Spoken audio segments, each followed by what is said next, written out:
Mon fils, n'oublie pas mes enseignements et que ton cœur garde mes préceptes.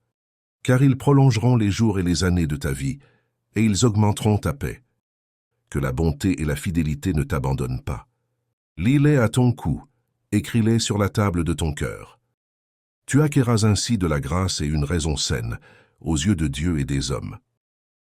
Confie-toi en l'Éternel de tout ton cœur, et ne t'appuie pas sur ta sagesse. Reconnais-le dans toutes tes voies, et il aplanira tes sentiers. Ne sois point sage à tes propres yeux, crains l'Éternel, et détourne-toi du mal. Ce sera la santé pour tes muscles, et un rafraîchissement pour tes os. Honore l'Éternel avec tes biens, et avec les prémices de tout ton revenu. Alors tes greniers seront remplis d'abondance, et tes cuves regorgeront de moût. Mon fils, ne méprise pas la correction de l'Éternel, et ne t'effraie point de ses châtiments. Car l'Éternel châtie celui qu'il aime, comme un père l'enfant qu'il chérit. Heureux l'homme qui a trouvé la sagesse, et l'homme qui possède l'intelligence, car le gain qu'elle procure est préférable à celui de l'argent, et le profit qu'on en tire vaut mieux que l'or. Elle est plus précieuse que les perles. Elle a plus de valeur que tous les objets de prix. Dans sa droite est une longue vie. Dans sa gauche, la richesse et la gloire. Ses voies sont des voies agréables, et tous ses sentiers sont paisibles.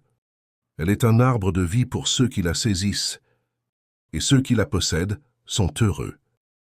C'est par la sagesse que l'Éternel a fondé la terre, c'est par l'intelligence qu'il a affermi les cieux.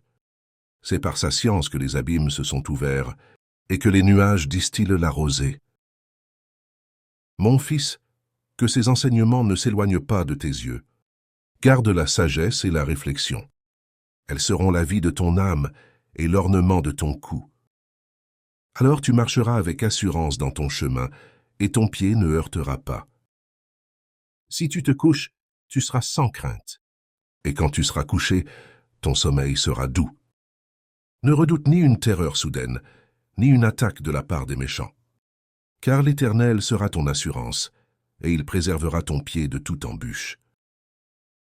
Ne refuse pas un bienfait à celui qui y a droit, quand tu as le pouvoir de l'accorder. Ne dis pas à ton prochain, « Va et reviens, demain je donnerai », quand tu as de quoi donner.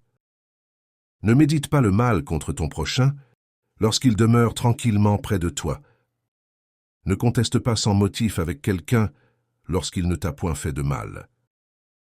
Ne porte pas envie à l'homme violent, et ne choisis aucune de ses voies. Car l'Éternel a en horreur les hommes pervers, mais il est un ami pour les hommes droits. La malédiction de l'Éternel est dans la maison du méchant, mais il bénit la demeure des justes. Il se moque des moqueurs, mais il fait grâce aux humbles. Les sages hériteront la gloire, mais les insensés ont la honte en partage.